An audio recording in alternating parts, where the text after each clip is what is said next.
Welcome to this video that will guide you through the application of your product. To strengthen or extend your natural nails, it's crucial to build the nail shape correctly for good durability. Imagine the nail as a bridge. For the bridge to withstand the weight it needs to carry, it must have strong points to support it. Same applies to nail, otherwise it'll break slightly or product will come off nail quickly. To get a full rundown of the theory behind nail structure, it's a good idea to read the section in the theory book about construction. To summarize briefly, there are 3 important rules of thumb.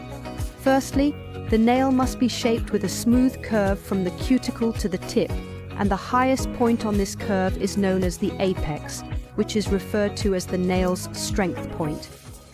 Apex ensures that it is capable of handling all the everyday bumps, hits and strains without breaking down. So it's crucial to focus on creating a good arch with the apex, ensuring nail strength. Secondly, it's crucial to focus on filing the undersides of the nail, the lower arches, to file them straight for nail support and shock resistance. Undersides of nail must not be curved, nor should they have a bend or point upward or downward.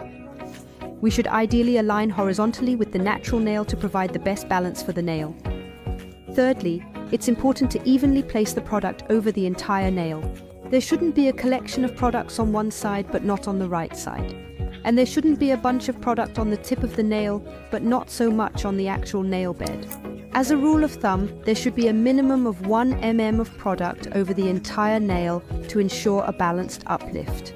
And of course there should be more there, where the apex is and forms the arch. So please be careful to ensure enough on the sides of the nail, because that's where you end up making the nail too thin, causing the nail to break, typically where the natural nail separates from the skin and becomes a free edge. To avoid that, it's crucial for a good and lasting outcome that you carefully follow our instructions and make an effort to perform all steps correctly. If unsure about anything or need guidance, don't hesitate to contact us for assistance along the way. Enjoy yourself to the fullest.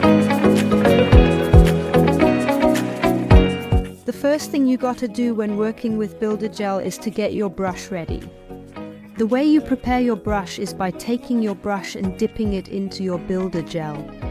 So you take your lid from Builder Gel and gently scrape the brush to massage this Builder Gel in between all the hairs.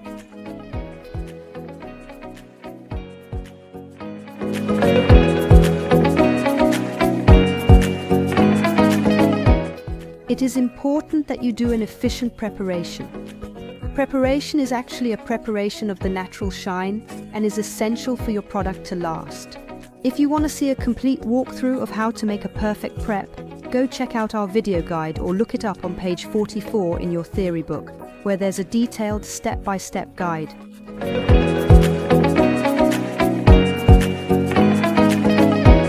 When you apply base coat, it's important that you do it in a pretty thin layer.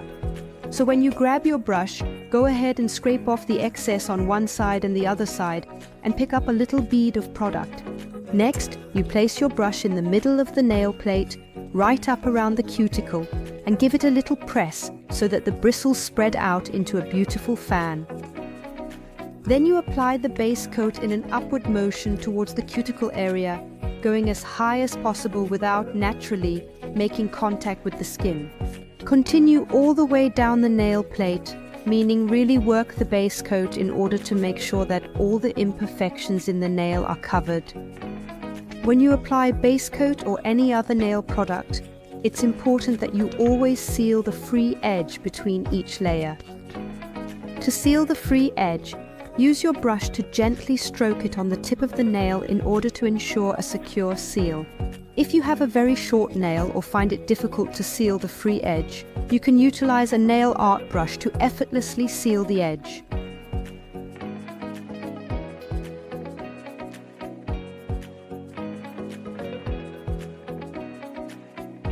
If you get a product on your skin, it's important that you remove it as soon as possible. You remove it best by, for example, to grab a rose stick or a microwipe sticks and submerge it into your cleaner solution.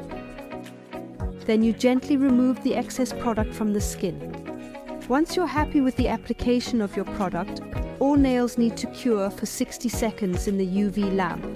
If you have our home lamp, then be aware that all the nails should stay within the metal plate. Once you've cured your product for 60 seconds under the UV lamp, there will be a pretty thin, sticky layer on top of the nail.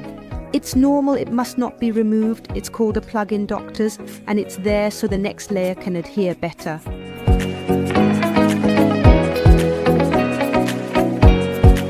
We are about to strengthen our nails with Builder Gel. The initial step you need to take is to take a small amount of product onto your brush. Then you position the small bead in the center of the nail and around the cuticle area. You have to imagine like you are trying to squeeze this little bead up against the cuticle, without, of course, hitting the dog. Builder Gel should be floated on, so you attempt to float it slightly to one side and float it slightly to the other side, and then maneuver it all the way down the nail and all the way out to the tip of the nail in order for us to achieve the desired free edge sailed. When you're working with a reinforcing or extending product, like Builder Gel, it's important that you make sure to have the correct structure. To accomplish this, you float the Builder Gel down to an apex, creating a stunning arch on the nail as a prime example of the technique used. To flip the finger, so you can use gravity to bring the apex forward. You can also use a small nail art brush, or just your regular oval brush, to help push the Builder Gel down into this apex. Remember, you can always read more about the correct structure and strong points from page 11 in our theory book. If you happen to get Builder Gel on your skin, it's important to remove it as quickly as possible. You remove it best by, for example, to take a rose stick or a microwipe sticks and dip it into your cleaner. Then you delicately eliminate the surplus product from the skin. To make sure that the shape you've just built doesn't slide down into the cuticle or come out of shape, you can use our quick fix program. You just place your hand into the UV lamp and press the button that indicates a 10-second flash run. Following that, the lamp will produce 5 rapid blinks, ensuring that your chili remains in place while you construct the remaining nails.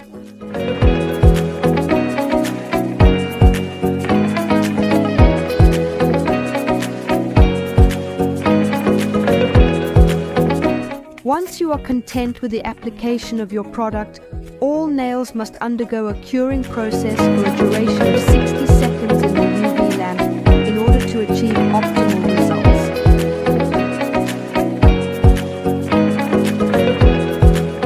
After curing nails, remove sticky or tacky layer by wiping with lint-free wipe saturated with cleaner.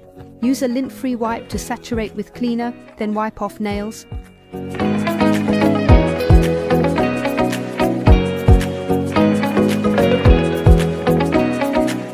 The next step you have to take is to submit the form in order to finalize your structure.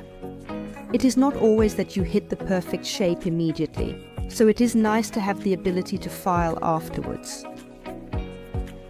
When you shape the nail, you can either do it with a manual 180 grit file or an electric nail file. When you use an electric nail file, you can, for example, use a sanding roller with grid 180 or any other optional bit. A helpful tip when shaping your nail is to avoid filing directly on the apex, which means not filing in the middle of the nail on top of that curve. Naturally, that is because the top of the arch should be where there is the greatest amount of product, so the file instead reaches the sides of the nail, on both the one hand and the other hand. And then attempt to angle your file in such a way that you achieve a pleasant transition to the natural nail located near the cuticle area. And then angle it towards the tip of the nail so you can create a really nice point at the end and avoid having a thick nail tip. It's important to remember that you shouldn't file too much on the undersides of the nails or on the free edge. In that case, you risk removing the seal you've made from the natural nail to the product, and that can result in lifting and poor durability. When you think you've reached the ideal structure, buff the nail with a buffer using grit 100, 180.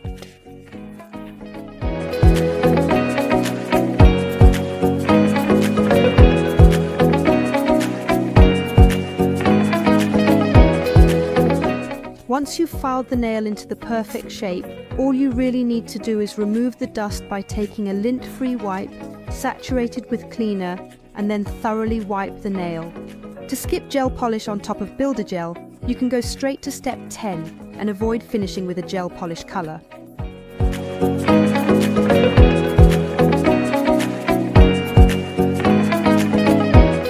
We're about to apply the first coat of gel polish color now. The color pigments in gel polish can settle at the bottom over time, so it's important that you mix the color before use. The most optimal method to mix your gel polish color is by flipping the bottom of the bottle, placing it between two flat hands, and then rolling the bottle back and forth. That way you avoid getting air bubbles in your gel polish. When you have mixed your colors, you dip the brush into the bottle and wipe off most of the gel polish color on the inside of the bottleneck. Next, you position your brush in the center of the nail plate, right up around the cuticle, and apply a slight pressure to allow the bristles to disperse and create a stunning fan shape. Then you make sure to brush the bristles down towards the cuticle as far as you possibly can, without of course touching the skin. Once you've gotten the color up towards the cuticle, you've carefully avoided getting it on the skin. Then you drag the brush down along the nail to paint the rest of the nail plate. If you are having difficulty creating a sharp color edge right up against the cuticle, you can try using a thin nail art brush to push the color a little further up for a more precise result. Again, it's crucial to remember you always must seal the free edge. Your gel polish doesn't need to be fully opaque in the first coat. You see, it needs to be spread so thin that it doesn't cover completely. If you use a full coverage gel polish, not a transparent one, it will be opaque with a second coat. Otherwise, you can always add a third or fourth layer.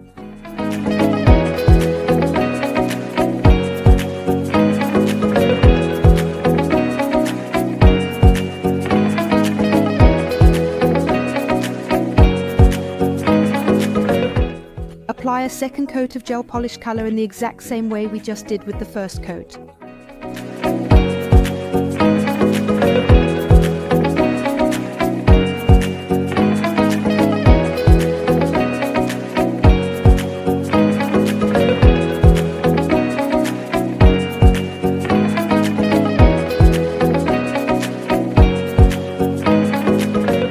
Now it's time to apply the top coat, which is the very last layer before nail oil. Top coat is applied in the exact same way as we just did with both layers of gel polish, so it's basically just about making sure that the top coat hits all the places where there is color, you know. It's also important that you still remember to seal the free edge. Once you've made sure that there's top coat over the entire color, you just need to cure them in the UV lamp for 60 seconds. Our top coat is a no-wipe top coat, which means it doesn't have that sticky layer, you know, like sticking to your fingers when it's done curing.